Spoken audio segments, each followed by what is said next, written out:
In a world where motions aren't charged, two heroes will go the distance to bring fighting game news to everyone. Coming this now to a podcast website near you. Charge motion. Welcome. Rated Z. I don't know. My name is Saximus. My name is Ghoul. Ghoul, what have you been playing lately? I've been playing a lot more Tekken, and I've also been playing a lot of Guilty Gear lately, actually. Guilty Gear Strive is a lot of fun. And we might have Guilty Gear Strive news by the time we're finished recording. Maybe. Because we're recording literally during Red Bull Kumite. Yeah, that's happening literally right now as we're recording. I've been playing a card game, which we're going to talk about later. We might be dipping our toes into product reviews. Who knows? We're going to find out together. Light news week. This is going to be a quick episode. Biggest news is probably Whip in KOF 15. Yeah, Whip is here. If you don't know who Whip is, she uses a whip. It's not just a clever name. It's not just her name. It is also her fighting style.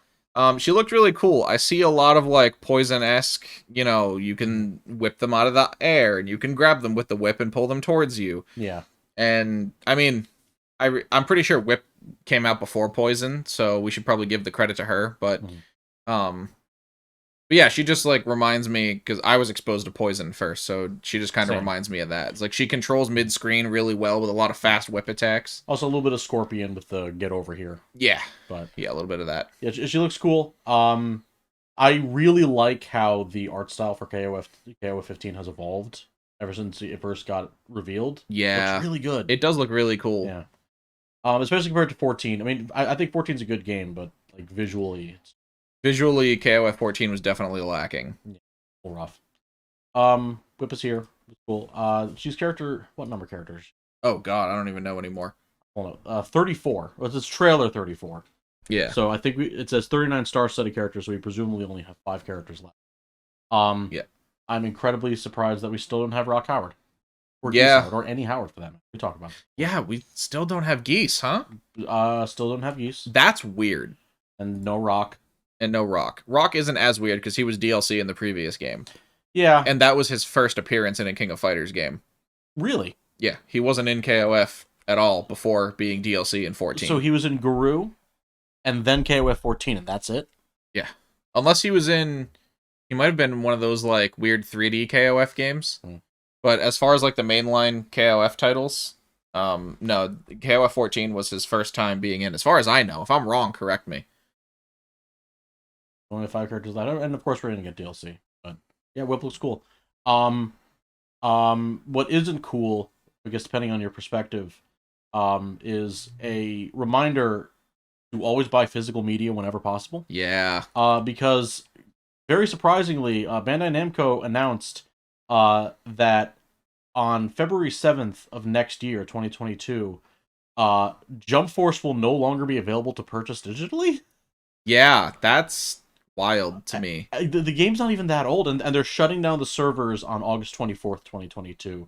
They say all single player functions will be available locally. That's crazy. Because, like, if you look at Jump Force, right, like, however you feel about the game as it came out, or however you feel about Arena Fighters, Jump Force was an absolute juggernaut of a crossover game. Like, it was all of the... I mean, the cover literally has, like, 2 of the big 3 on it, plus Luffy. Yeah. No, 2 of the big 3 plus Goku. Big 3 are Naruto, Bleach, and One Piece.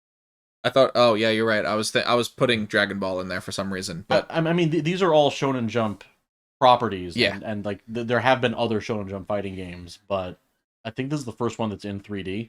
Yeah. I remember there were 1 or 2 on the DS, which were apparently really good. Interesting. Yeah. But like, everyone's like, made fun of Jump Force. Yeah, I mean, with good reason. With good reason. I mean, I'm not a fan of the game. I didn't like it, but I never like to see a game die like this. Like, get killed by developers. Like, you never want to see that. Yeah, and it's so weird. Like, I'm looking on the Bandai Namco website. Like, the announcement is so sparse of why they're doing it. Like, maybe the player base isn't big enough to justify the cost of keeping the server running. I think it could also be a licensing thing. It might be a licensing thing, yeah. Now that you mention They it. might have to pay. I mean, I'm not a business insider, so this everything I'm saying right now is speculation. But they probably paid big money for the licensing for a lot of these characters. I mean, I know Yeah. that Bandai Namco typically has the licensing rights for like Naruto and Dragon Ball. But and actually, I think they do the One Piece games as well. But for stuff like Bleach and I believe there's Hunter x Hunter characters in there There's and Hunter x Hunter. I mean, it's shown on Jump. There's Bleach, Hunter x Hunter, JoJo's, Death Note. Death Note. I forgot that Light light. Yagami is in the game. Oh my Yeah. god. But yeah, like online service sunsetting on August 24th of next year. I just please buy physical media whenever you get the chance. Whenever you can, because you never know when stuff like this is going to happen. Yeah. Although if you've already purchased the game digitally, you'll still have it. Yeah, you still have it. It says all single player functions will continue to be playable locally. You just won't be able to purchase it anymore unless you go out and find a disc. Yeah, it says sales and contents PS4, X1, PC Jump Force, and then Jump Force Deluxe Edition on Switch. All of the DLCs. JF Metal, Jump Force Metal, I'm not sure what that is. Whatever that is. And then all other Jump Force paid content deal. It says all will be stores and box, which probably means like the physical games will not be manufactured anymore. Yeah, so you'll have to buy a used copy of the game if you want to acquire it after February of next year. And that sucks, It does suck. Like I never played the game. I've seen people play it and make fun of it, and it's fun to laugh at it, but I don't want it to go away. Right? Like I feel like there are people that genuinely enjoy the game, and it's really sad to see a whole community of people just lose their game like that. Yeah, I'm trying to think how recently the last DLC character was released. Yeah, the last character was Giorno Giovanna. I haven't seen any gameplay of Giorno. I haven't either. I didn't even hear an announcement. Yeah, because I think that's one of the reasons it didn't sell well, because nobody nobody knew, because they probably didn't advertise it. Right. Yeah, Giorno came out in April. Yeah, of 2021. Yeah. That's relatively recent. I mean, it's not, actually, it's not recent, but it's close enough. So it's a shame to see a game go down. Our condolences to all the Jump Force players out there that won't be able to play their game anymore. Yeah. And, who knows? Maybe at some point in the future, they'll discover some super game-breaking exploit that will completely revitalize the scene. Maybe, yeah. Maybe bring it back. I mean, the community will always find a way. I'm sure that there are modders out there that will find a way to add netplay to it or something. I mean, you could always go through Parsec. Does Parsec work with Jump Force? I don't know. I don't know if Parsec is a thing that has to, be programmed for a specific game. I've never used it. But I do know that Parsec, essentially, you use the offline version of the game. You send another person control over a player 2. Right. And then you basically live stream the video feed to their system. That's my understanding of how Parsec works. So if that's the case, then you could probably still play Jump Force Online that way. Because you would just be going through the offline versus function. And nothing else, RIP to all the iconic moments, like when Yugimoto is contemplating the fate of the universe, and then Dio Brando walks into frame. Yeah, that sucks. And it also, another reason why you should always buy physical is because sometimes they won't even warn you before taking it down, like Street Fighter Cross Tekken. Yeah. On Steam. Although that's temporary. It is temporary. So Street Fighter Cross Tekken, Capcom put an announcement on Steam saying we are aware of an issue that some customers may be experiencing during game installation, which is related to games for Windows Live. We are temporarily disabling the purchase option on Steam while we investigate the matter further. We will keep you informed of progress of the investigation. Thank you for your patience. And yeah, the option to purchase Cross Tekken, it's not there. So for those of you who don't know, Street Fighter Cross Tekken was released during a time period where Games for Windows Live was a service that was being used for PC games. That service got shut down years ago, but Street Fighter Cross Tekken never was relieved of its dependence on that service. So in its current state, if you want to play Street Fighter Cross Tekken, you have to already have a Games for Windows Live account that was made back when the service was active. And since the service got shut down, there's no way to make a Games for Windows Live account. Yeah. And you said that there's a mod that bypasses the Games for Windows Live stream. There is. There are 2 community patches for Street Fighter Cross Tekken that are mutually exclusive. I remember that. Yes, they are mutually exclusive. You cannot have both of them installed. You have to pick one. So there's the offline patch, which removes the Games for Windows Live dependency, and it gives you access to the console-specific PS3 characters, being Bad Box Art Mega Man, Cole McGrath from Infamous, Pac-Man? Pac-Man, yes, and I think there was a couple other characters. So the offline patch lets you play the game without Games for Windows Live, and it gives you those characters, but Netplay doesn't work. Right. The other mod is the Netplay mod, which does not remove Games for Windows Live and does not give you the exclusive characters, but it allows Netplay to function. So in order to use that mod, you have to have a Games for Windows Live account like normal. And of course, if you don't have a Games for Windows Live account, you're SOL. You can't. Right. There's no point in using that mod. So I was very disappointed when I found this out because I was really excited to play Street Fighter Cross Tekken. Yeah. But what this is telling me is that Capcom is now finally, after years of the game being released, working on it. They've delisted the game so that people won't buy it anymore and then be disappointed when they can't play it. Yeah. And it says they're looking into the issue, so I can only assume that means that they're going to remove the dependency on Games for Windows Live, so that you'll be able to buy the game, install it, and play it just like any other game you have on Steam. Yeah, and I'm kind of surprised that they haven't fixed it already because of all things, Fallout 3 got updated about a month ago. Fallout 3 came out in 2008. Wow. And an update went through on Steam that removes the Games for Windows Live's check, so you could launch it. I mean, good luck running it on modern tech anyway. I was about to say, is that game possible to run on tech now? With this, with this horrible amalgamation of, you could Frankenstein it together with mods.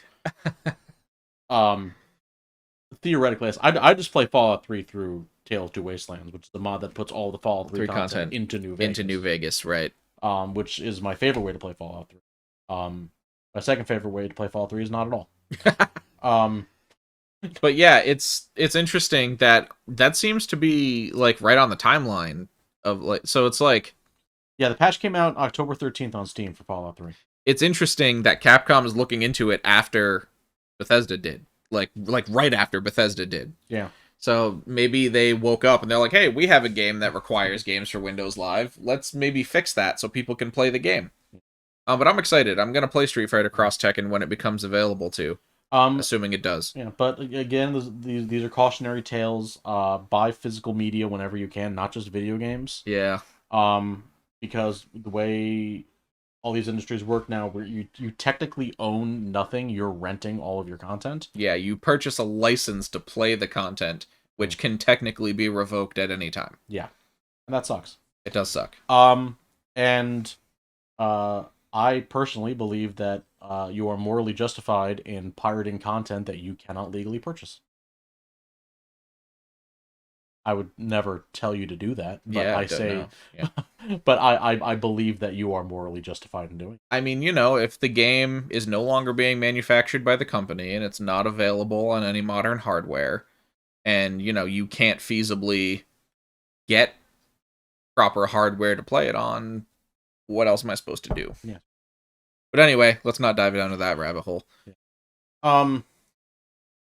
And God, I'm just so sick of this. It's relevant to fighting games, so I figured we would talk about very briefly that Team Liquid has partnered with Coinbase. And almost Discord. Almost Discord. Discord almost set up. We managed to successfully bully Discord into at least rearing back from it. Yeah, because the CEO of Discord posted a screenshot of like a build of Discord with like cryptocurrency integration, and we did it. We successfully cyberbullied Discord into backing away from that. We did. And apparently, apparently a lot of Discord employees didn't know that this was in the works, so the CEO just blindsided everybody with it. Oh yeah, I did hear about that. Which is a shitty thing to do. Please don't do that to your employees. Don't do that to your employees.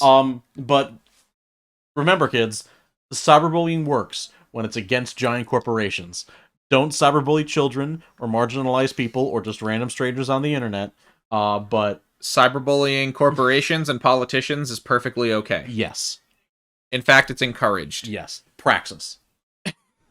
But I just, yeah, they did this ad with like Hungrybox and Team Liquid guy meeting Coinbase lady on a plane, and they go to space. It's a cute commercial, but I'm so sick of seeing cryptocurrency crap everywhere, and I just so I don't want to tell you how to spend your money. It's your money. It's your money. Do what you want. We're not the boss of you. No gods, no masters. And you know, if someone could feasibly prove to me that crypto wasn't actively destroying the planet, I'd be able to not care about it. Yeah. See, for me, it's just like it's speculation. You invented speculation again. I think like with NFT specifically, I have asked several different crypto nerds. Let's say I were to spend all of my life savings on the most hideous monkey you've ever seen, or a virtual McRib, or Chadwick Boseman's head but gold. What do I do with it? What is the practical use case? I buy it, what happens next? And the only answers I ever seem to get are show it off, trade it, or sell it. It's speculation. Yeah. It's like you're inventing commodities just for the sake of reselling them. Seriously. And that's not products. That's not buying things. And everyone says it's a scam. I don't agree. I think there's a very important distinction to be made here.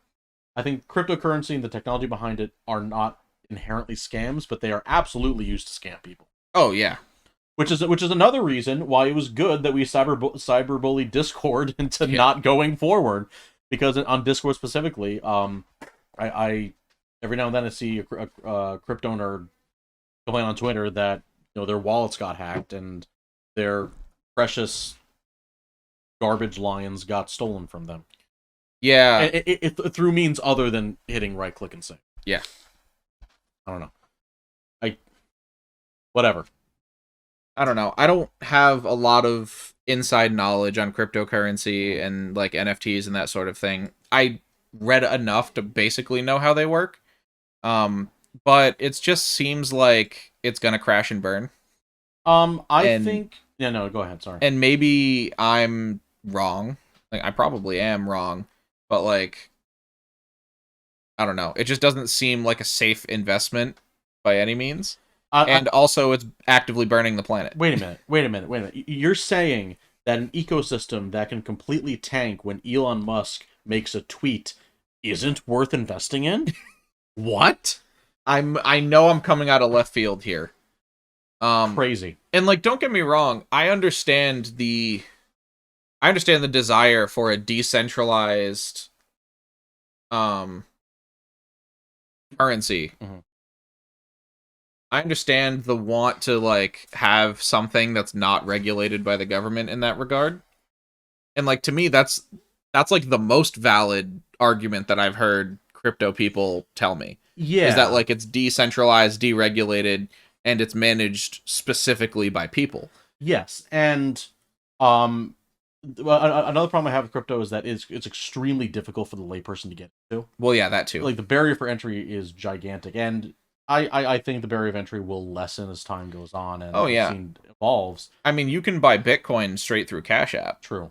But like my issue is that all these crypto nerds looked at all of the very, very real, very legitimate problems with the current capitalist democratic system we have right now, and thought to themselves, what the problem is here?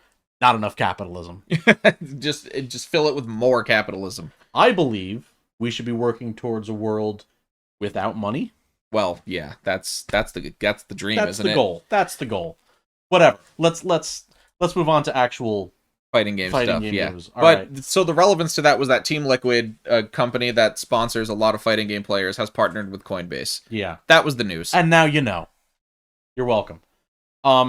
So moving on to something a little more positive, we're gonna dip our toe into product reviews. So back in October of last year, Kickstarter went up for a dueling card game called Pocket Paragons. I backed it, and the reason I backed it, and reason because I was super interested in it, because they had 4 different starter sets. 1 with original characters, 2 more crossing over with other tabletop games, Temporal Odyssey and Aegis, and one of them, the 4th one, was Rivals of Aether, and I got it this week, and I have it in my hands right now. We played it. It's fun. It is. It's a lot of fun. It's if you've ever played Yomi, the card game that Fantasy Strike is based on, it's very similar to that, where it's like you pick a character, the character that you pick has a pre-built deck that has like different abilities and cards in it, and then you and your opponent both pick a card at the same time, reveal them simultaneously, and then certain cards counter other card types and stuff, and you basically play a rock paper scissors game that way. Yeah, and it's all simultaneous, and like each card deck is, I want to say, like 7 cards big, like 7 or 8, yeah. Yeah, like this is like Raster's deck. There's Raster. That's it. That's one character. And it's self-contained. It is. It's not a collectible card game where you have to dump money into buying more cards to make your decks viable. Yeah, I mean there are other base sets, so if you want to get like the other characters from those sets, but you know, all of the sets play with one another. It's all the same rule set. Yeah, I mean, you and I played probably like an hour's worth of games. Yeah. And just with the box that you got, and we played a different character every time. Yeah. And I mean, because I backed on the Kickstarter, I was able to get the stretch goal decks for free, which is from a bunch of different sets. Yeah, we haven't played those yet. Yeah, but the game's fun. It's very easy to pick up. Very easy. Yeah, I read the rules in like 3 minutes, and we were playing within 5. Yeah. Yeah. And I also really like how they translated the Rivals of Aether characters to card game form. Oh yeah, it was really cool to see like the Rivals of Aether characters' moves being implemented into card game form. Yeah, because you think about what each Rivals character does well, like Raster, for example. You know, Raster likes to do these really long aerial combos that finish off with, you know, a strong aerial smash attack or a strong up B. Yeah. And like the way that translates into the game is that whenever Raster lands an attack, it gets a bonus effect, that card. Then you can kind of string effects together. And Absa likes to zone, keep her opponents out, and not let them get close. So Absa gains advantage when she has more ready abilities than her opponent. Yep. And Clarin was really cool because Clarin's deck was all about like counters. So like if you counter somebody in the rock paper scissors, Clarin's cards get buffs. Right. Because her counter successfully resolved. And then Rano was really cool. Like his unique mechanic is poison stack. So whenever he counters, that's really cool. He gets to deal bonus damage through poison. Game's a lot of fun. And like the box is deceptively big. Like half of the volume of this is just cardboard. Yeah. And I don't mean the cardboard you're playing with. I mean like actual cardboard. So yeah, pick it up. It's a good game. It's a lot of fun. And this is not sponsored, by the way. Yeah, we have not been sponsored. We've not been sponsored to do this. I paid for this with my own money, and I have it because I bought it because I backed it on Kickstarter. Yep. And we enjoyed it because we played it and we legitimately had fun. Yes. And as of now, let me just double check the Arc System Works Twitter account because like they're supposed to announce a new character like during like today. Yeah. Happy Chaos. Oh, it's Happy Chaos. It's Happy Chaos. All right. That's kind of 42 seconds ago. Great timing, Arxis. All right. As of now, we haven't been able to watch his trailer because we're actively recording this. Yeah. Like the silhouette did not give us much to go on. No. Like if it was Jam, we would have seen her hair. Yeah. Right. I know people thought it was going to be Testament. We haven't seen since Plus R. Yeah. But we got Happy Chaos. Happy Chaos looks really cool. I know that Happy Chaos has a gun, which is enough for me to want to play them. Dang. I'm gonna give them a try. I don't know if we have a release date yet. Probably at the end of the trailer. Probably at the end of the trailer, yeah. Yeah. And I also haven't watched Strive story mode either. I know that Happy Chaos is in the story mode. Mm-hmm. I haven't watched it either. Because I just haven't felt like sitting down for a 4-hour non-interactable cutscene. Yeah, facts. Which I guess you could also call a movie. Yeah, that's what it would be. Yeah. The gunslinging broken messiah. Interesting. Great tagline. I see gun. I like gun. I see gun. I wish gun was Elfelt, but oh, he can walk in gun. That's really interesting. Because he was walking forward and then shot the gun. That's really cool. That's cool. And he has clones. Ooh, this character looks really interesting to me. He really does. I'm probably gonna give him a try. Watch him come out like tomorrow. That's what they always do with these like announcements during tournaments. Mm-hmm. Like, you can go home and play this character right now. Mm-hmm. It looks like he has like an accuracy. He shoots the timer. That's funny. That's funny. When he loses on a timeout, he shoots the timer. That's that's so funny. That's so good. And then he gets in a car. I think that's for his victory pose. Yeah. Here's a super gun. Two guns. We're watching it right now. Yeah. We literally just live reacted to that trailer. For season pass holders, November 30th, and individual DLC sale December 3rd. Okay, I am a season pass holder, so we get 2 more characters in season 1. Yeah. After Happy Chaos. There's 2 more question mark slots. Yeah, so we got Gold Lewis, Jacko, and Happy Chaos. That's a good pack. That is a really good season 1. Plus 2 more characters? Yeah. Like, and one of them has another story? And the extra characters that each have a stage. So that's awesome. 2 more stages and then another story for the final characters. I am legitimately excited. You just watched us live react to a trailer for the first time. Hey, we finally got around to it. All right. I haven't been playing a lot of Guilty Gear apart from like the past couple days where I picked it back up, but now I'm like excited again. I want to get back into it. We were watching the Kumi tape before we started setting up, and we watched some insanely good sets. Anyway, that's all I had for this episode. Short episode. That's all I got. Yeah. My name is Saximus. My name is Ghoul. Hit the lab. Buy your media physically. Good fight. Good night.